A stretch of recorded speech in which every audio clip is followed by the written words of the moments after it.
everyone, welcome to my class. I hope you all enjoyed the first part of Brave Potter and you are eagerly waiting for the second part, what happened in the second part, how the Potter's story ended and how he did some mysterious things. You are eagerly waiting, I hope that. So don't worry, without wasting my time, I'm going to start the second part of Brave Potter and I was welcoming you to the class, and don't forget to subscribe for watching this video first time. So let's get into the lesson. A few years later, a war broke out between the Potter's country and a much stronger neighbor. The king immediately gathered a large army, but he realized that it was not strong enough to save his country from defeat. He needed a hero to lead his army. Where could he find such a brave man? The king hurriedly called all his ministers together and asked for their advice. So now what happened in the Potter's country? It was very hardest time. How we are facing now this COVID-19 days. The same thing. The Potter's country got a big problem. That was a neighbor country is ready to attack on the Potter's country. How they are going to attack? They are very powerful and more stronger than the Potter's country. Double army, double men, double horses, double elephants, more and more. Double, everything is double. So the Potter's country was worrying. The king knows that it is very impossible to win the battle. So he called all the ministers asking, we need a hero to win this battle. We need a hero and a brave hero to lead our army to win this battle. At the time, he called all the ministers to give their advice. At the time, one of the ministers was responding like this. Let's see. One of the ministers remembered the story of the brave Potter. Your Majesty, the minister said, I know someone who can lead our army. The king immediately sent a messenger to the Potter's house. When the Potter realized that he had been made general of the army, he became frightened. The king ordered him to go to the palace the next day. How could he, a poor ignorant Potter, become the general of the army? He had never carried a sword nor had even ridden a horse. Now finally what happened? The Potter's story has been revealed by the ministers to the king. Then immediately the king called. Yes, called. He is a brave man whom we are searching for. We need such a brave person. We need such a courage person. We need such an encourage. We need such a daring person as our army general. See how a Potter became a general of an army. General of an army. That is also a king's army general. And see how this poor ignorant, he never wore a sword, he never used a sword in his life, he never ridden a horse also. He rode only donkey, not a horse. So he don't know all those things. But the king called him and tell him to go to the palace, and next day we have a battle. Let him lead our army to win this battle. Definitely we can win this battle. The king was very confident on this brave Potter. So let's see what happened.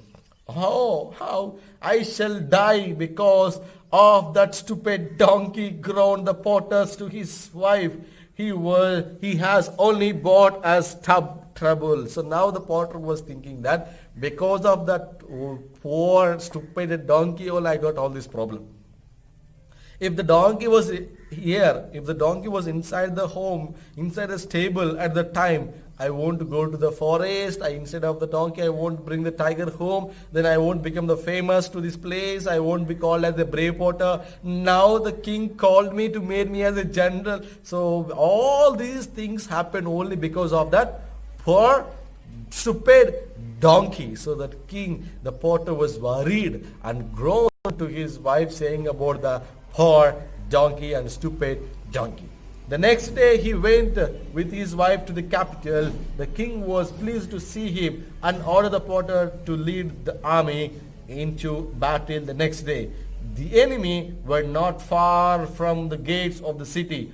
A splendid house has been prepared for the Potter and his wife. The horse which would carry him into the battle was ready in the stable. Now they reached the capital and they went to the king. And then immediately the king ordered, hey my dear Potter, you are the army of my kingdom. You are the general of my kingdom. So please lead army. Next day we have to win the battle. They are very, very near to the gates of our kingdom. So make all the preparations. Talk to the army. Talk to the army. Make them to prepare for the battle. You have to make the war win. So now finally they reached the palace and they reached their home, the place which was allotted for the potter and his wife. And there he found one more interesting thing, that is, horse was ready in the stable. He never knew how to ride a horse, but horse was ready. Now what the potter was doing, let's see. That night the potter couldn't sleep. He was nervous and worried because he did not know how to ride a horse. If I fall off, everybody will laugh at me. He thought, I will get up very early tomorrow and practice riding the horse. So now what happened? The potter was asleep, because if you are worrying about something in your mind, we won't get sleep. Yes or no? For example, you are having exams tomorrow, final examinations, 10th class examinations. So will you sleep properly? How to present the examination, how to write examination, how to get good marks. So we will worry about the exam, and we couldn't get sleep. The same thing, the potter was worried. How he was worried, there was a big war and he was a general of the army and he has to be the first. So he was very, very much afraid. More than that, he has to ride a horse. He doesn't know how to ride a horse. So now it was very, very hard for our potter to get awareness. So he thought one thing, no, if I got a horse, if I fall down, definitely everybody will laugh at me. So to escape that, I will practice in the morning. Early morning I will get up and I will practice how to ride a horse. That was the idea of our poor brave potter. At dawn, the potter woke up his wife and they went to the stable. They saw the beautiful brown horse ready for its new master. Oh, how tall he is, sighed the potter. I shall never be able to climb into his back. Put this bench beside him, said his wife, and use it as a steps. Now see here, he doesn't know how to step on a horse, how to sit on the back of a horse. And now he was worrying, it was too tall, and he was saying, how can I climb over this horse? Then immediately they saw a bench beside. So wife said, keep the bench near the horse and you can climb over the horse. Let's read. Even with the help of the bench, the potter had much difficulty climbing onto the horseback. When he was finally seated, he found the saddle was very slippery. Please tie my feet to the stirrups, dear wife, said the potter. Otherwise, I shall certainly fall off. So now what happened? He was seated on the horse and a saddle. You can see on the horse, we can see the saddle like this. So the saddle was very slippery. So if the horse jumps, hops, then immediately what will get? He will fall. So what is idea got by the potter means, my dear wife, take a rope. Very simple. Take a rope and tie me to this horse. Definitely wherever the horse goes, I will go. I never falls down. That was a great idea got by the brave potter. His wife found some rope and bound her husband's feet tightly to the stirrups. She then passed the rope underneath the horse and tied the two stirrups together. She also passed a length of rope around the potter's waist to tie him to the saddle. So now what happened? The potter's legs has been tied to the stirrups and waist she took a rope and tied to the waist and to the saddle of the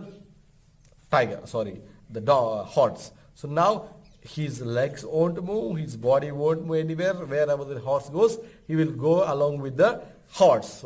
So all the precautions are getting ready, and finally there was one more thing that he wanted to do. Let's see what happened when he was doing. Now please tie my hands to his neck, said the potter.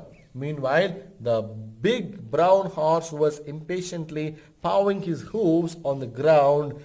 When the potter wife tried to pass another rope around his neck, the horse suddenly jumped free. It galloped out of the stable when the porter hanging like a sack of rice on its back. Only the ropes kept him from crashing on to the ground. The porter held tightly to the horse's neck and prayed to all the gods to save his life.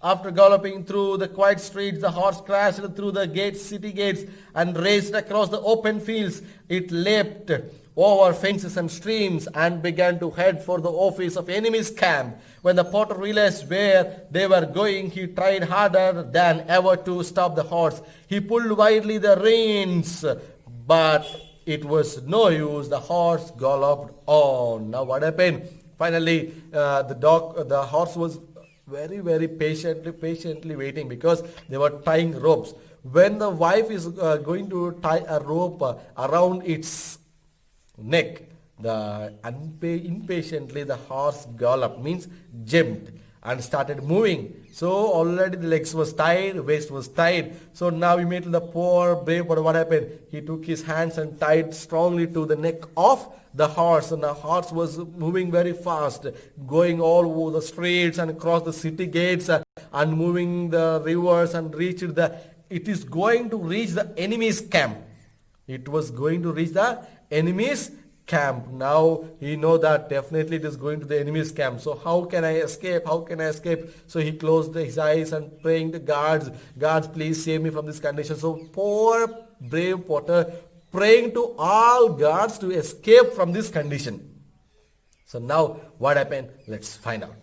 When they passed a young tree, the porter grabbed a branch, but the horse did not stop. Instead, the tree was pulled out of the ground. A sentry of the enemy camp saw the porter galloping towards the camp with a tree in one hand and his reins to the another. That must be the general who captured the tiger. Who captured the tiger.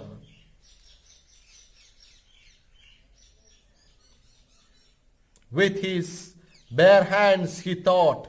Now he has uprooted a tree with only one hand. He is not an ordinary man. He is a giant. Run, save yourself. The famous tiger general is coming at the head of the large army to attack us. He has the strength of a giant. He has uprooted a tree with one hand. So what happened? When he was escaping from this, he thought he took a branch of a small young tree. Because if we hold a branch, definitely horse will go, then he will be safe in the branch. But what happened? The horse, his legs has been tied, waist has been tied. So with the strength, he hold the branch hand. With this great strength, the horse galloped the old tree, and he was holding tree in his hand and moving on horse, moving very fastly on the horse. Then a sentry of army, means a group of army, other opponents has seen that this brave tiger general was coming to their camp with holding a tree in his hand. So everybody thought frightened and they were shouting, escape, the brave tiger general coming to attack us with empty hands, holding a big tree in his hand. He is not a common man, he is a giant, he is having more power. So let's escape, run and escape from the condition, save your lives. So every soldier of opponent team was shouting against and going to escape from the brave poor porter. So now what happened? See, the frightened soldiers fled. The king was left by himself in his tent. Hurriedly he wrote a letter begging for peace and apologizing for attacking the country. He left this letter in the tent. Then he jumped out on his horse and followed his soldiers. When the porter's brown horse reached the deserted camp, it stopped. With shaking hands, the porter untied his feet and fell to the ground. When he looked around, he was surprised to find the camp empty. He looked in the king's tent and found a letter. The puzzled porter walked back to the city with the letter in his pocket. He went to his wife and gave the letter. So now what happened? Slowly, the horse reached to the enemy's camp. So before reaching, the king also, enemy's kings also, all the soldiers left. So he was only alone in the tent. So he wrote a letter, please forgive me ready to attack your country. Sorry, please apologize me. I never come to your side. Please forgive me. And he wrote a letter and he kept inside the tent and he left. So slowly the brown horse reached the tent and he stopped there. So slowly he untied and he jumped and slowly he was shivering. He reached the tent. Nobody was there. He took a letter, he don't know how to read, so he kept inside the pocket and slowly he went back. He not ride the horse, so he walked to his home because again if he step on horse, he took back on the horse, it will go somewhere. So he just walked to his home and given the letter to his wife. So wife reached the king's palace. Let's see what happened. Dear wife, he said, never in my life will I ride a horse again. Please take this letter to our king and tell him the enemy has run away. I am going to bed. His wife ran towards the palace with the letter. When the king read the letter, he was full of praise of his new general. He asked the porter's wife where her husband was. My husband is tired, your majesty. The servants have put him to bed, answered the wife respectfully. What happened slowly?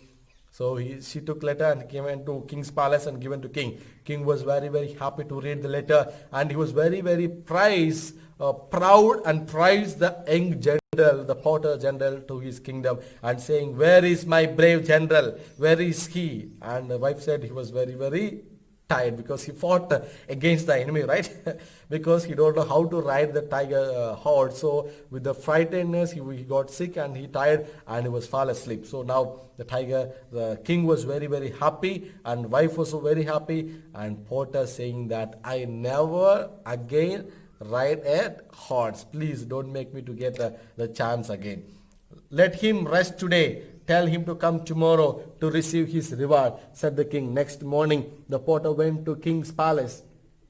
He left the brown horse in the stable and walked to the palace with his wife. The streets were filled with cheering crowds. They all heard about his brave action. Look how humble he is, they said to each other. Any other man who ride to the palace on a horse, but he is walking like an ordinary man. He is truly a humble and brave man. The king rewarded the porter so well that he did not need to walk again. The country was peaceful of the rest of his life, and the porter never rode a horse again. Slowly, the next day, he went to the king's palace. How he went, by taking the horse. The horse was walking and he also walking, and everybody saying that how humble he was. Everybody used to ride horse to the king's palace, but he was walking. How simple he was, how humble he was. They don't know what the condition of our porter. He don't know how to ride a horse, but all they were thinking he was very humble. So all the situations made the porter, common porter, to become a brave porter and later general. So the king rewarded him with a great money, great wealth, that he didn't work his rest of his life. So he was leading a very